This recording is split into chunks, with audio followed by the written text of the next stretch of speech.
Hello good morning हजुरहरुलाई welcome छ मेरो छोटो मिठो भिडियोमा हैन लाइक कमेन्ट शेयर गरिदिनु होला। म बिहान उठेर अनि घर बढालेर पोछा लगाउँदै छु हैन। अनि मेरो बाबु फेरि कुर्सीमा बसेर हेरिरहेछ ज्ञानी भएर।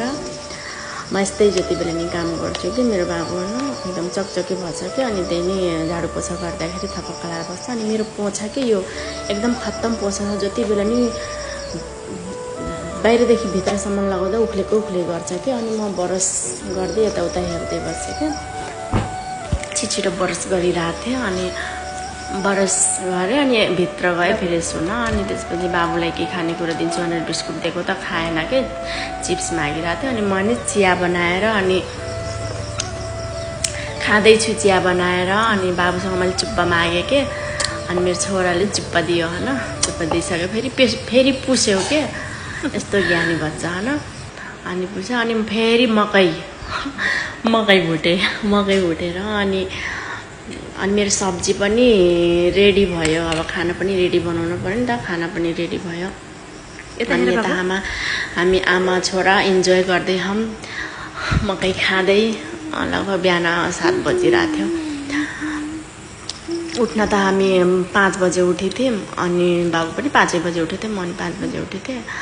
अनि बाबु फेरि मकै खाएर अनि सुत्यो। अनि म लागेँ बारीतिर लाग्यो। अनि अब साँझलाई के सब्जी खोज्छु भनेर अनि घिरिमला हेरेको त 2टा सानो घिरिमला थियो। अनि करेला फेरि फले थियो कि।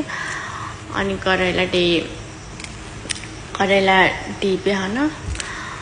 करेला टिप्दै अब कुरा गर्दै बसेँ। के गर्ने गाह्रो छ। अब साँझलाई सब्जी केही खोज्नु पर्यो भनेर करेला टिप्दै। अनि सबैजनाले माया गरिदिनु होला हैन। मेरो भिडियो हेरेर बल्ल म भ्लग बनाउँदैछु। खासै आउँदा पनि आउँदैन मलाई, मुखले बोलेर बनाउन झ्याउ लाग्छ। अनि पछि गएर मैले भोइस युज गर्छु। अनि हाम्रो घर फेरि लटरम्मै अनार फलिरहेको क्या, अनार फलेछ। अनि अनार टिप्छु भनेर अनि एउटा अनार पनि टिपेर अनि फोक्दैछु। त्यहीँ बस्दै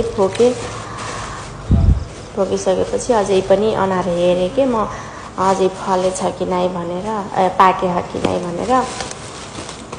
अनि पाक्न त टन्नै पाक्यो त, अब जति खाने हो त्यति टिप्छु त पिराउँछ। अनि अनार पनि टिपेर अनि 1-2 दाना खाएँ क्या। अनि फेरि एकछिनपछि खाना खाएँ हैन, लगभग 11 बजेतिर खाना खाएँ।